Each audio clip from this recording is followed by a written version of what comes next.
Are you a pro wrestling fan? Then odds are at some point in your life, you were a backyard wrestler. In this new series, I'm going to take you through how we came from this to this.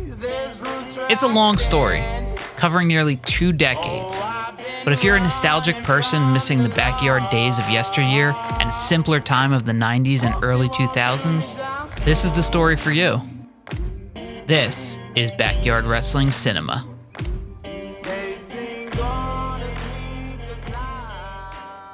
Welcome to Backyard Wrestling Cinema, Season 4, Episode 12. It's the middle of January 2003. Last week we announced a tournament for our world title, and this week we would start off with the first match in that 4-man tournament. It was the hardcore champion Rico DMF versus the United States champion Homeboy Joe Slice with no titles on the line. This was one of our go-to matches when we wanted a good back and forth match back in 2003. These guys started off hot using every move they could think of to varying degrees of success. I mean, we were all kids and most of us were not trained. Both former champions. They would love to get back on top of that mountain. Rico now has him up. Oh. Sit down powerbomb. 1, 2, 3, and Rico DMF. In the end, Rico would get the win and advance in the tournament, and right afterwards, he was attacked by Hellspawn. Last week, we revealed that Hellspawn and Rico had this past that dated back to Rico's time during his own promotion, the BWL, and Hellspawn actually took out Rico and injured him, putting him on the shelf for over 6 months. The next match in the tournament was myself as Denver Street, taking on Minister Mark Moses. Now, as the owner of B4W, I made sure that Hellspawn, who was in my group, the Old School Alliance, was our referee. That metal pole. Oh! Right to the face and lower section. A concussion drop kick by Homeboy Joe Slice. And it looks like we found the new partner. Homeboy Joe Slice just... And in the end, thanks to him and help from Homeboy Joe Slice, also a part of the Old School Alliance, I was able to win and advance in the tournament. So it would be me versus Rico DMF next week for the B4W World title. Looking back, the issue with all of this is that we were making the Old School Alliance the heels inside of B4W. B4W was supposed to be the babyface company, but we only had a roster of 8 people. So 4 of the members were these big monster heels. And then we had our rival company, the XWA, which was the second half hour of our public access show, and they were all heels. So it was a very heel-heavy show, and to me, it's confusing, and it doesn't come across the way I intended it. As I mentioned, the second half hour was the XWA's program, and that was filmed at night. Tommy Thunder came out with Christian Greed, the XWA owner. In recent weeks, Christian Greed had really been moving heaven and earth to keep Tommy Thunder happy. He was their big star and their big attraction, and that was starting to create a divide between the XWA champion, TJ Money, and the new star, Tommy Thunder. All right, this match determined who's going to be the #1 contender for TJ Money's heavyweight title.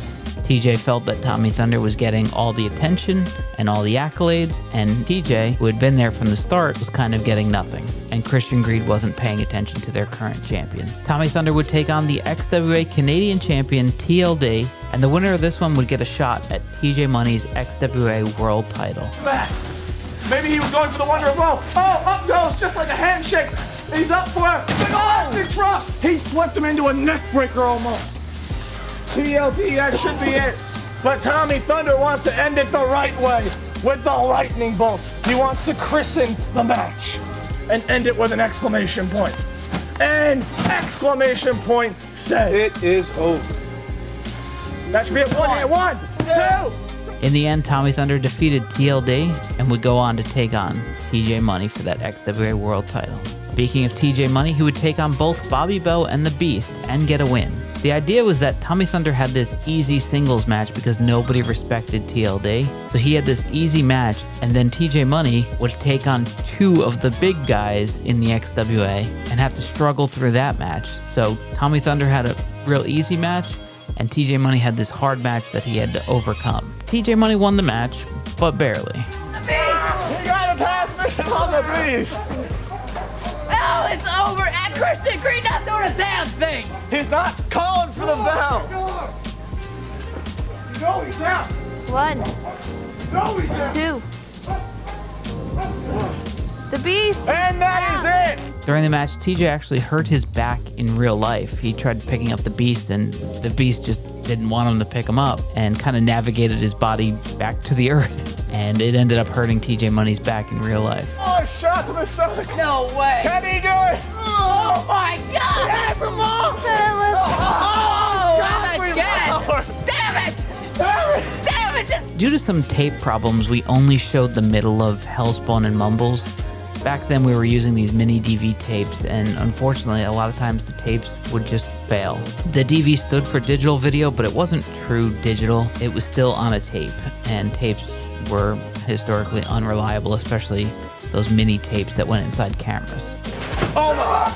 Oh. He nailed the 2, 3. and a quick count from Denver Street. In the end, Hellspawn would defeat Mumbles. Next up was the XWA title match, featuring Tommy Thunder taking on the XWA champion, TJ Money. As I mentioned earlier, there was already a rift in the XWA, with TJ feeling that Tommy Thunder had gotten the best treatment since he had joined the XWA. And I'll show you the full match because it ain't that long. TJ Money has to put it all on the line They're today shaking hands now. to win this match with those injured ribs. Wait, what's Christian Getting Green ready doing? for a lockup. Oh my God! Christian Green using. Christian, what was that?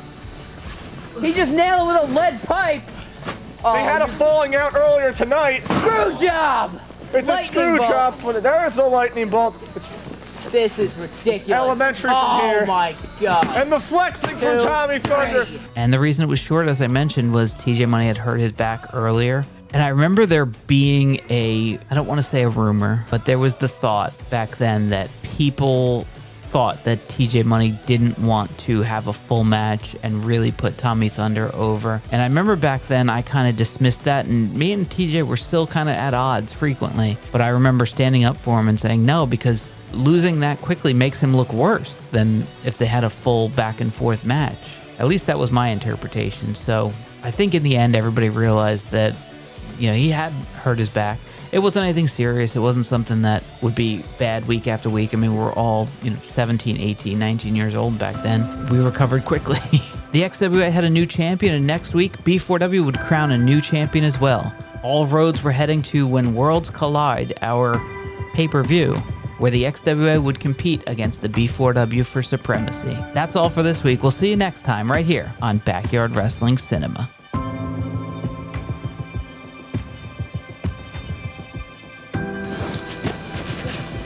Rico, reverse it. Rico now firing off to the back of the head. Pick him up, no.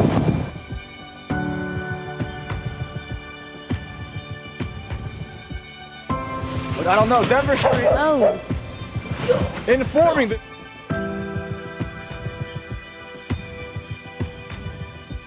And a big crossbody. No, Rico rolls over too? No.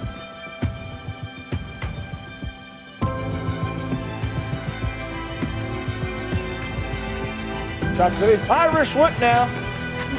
Coming back real fast. Oh!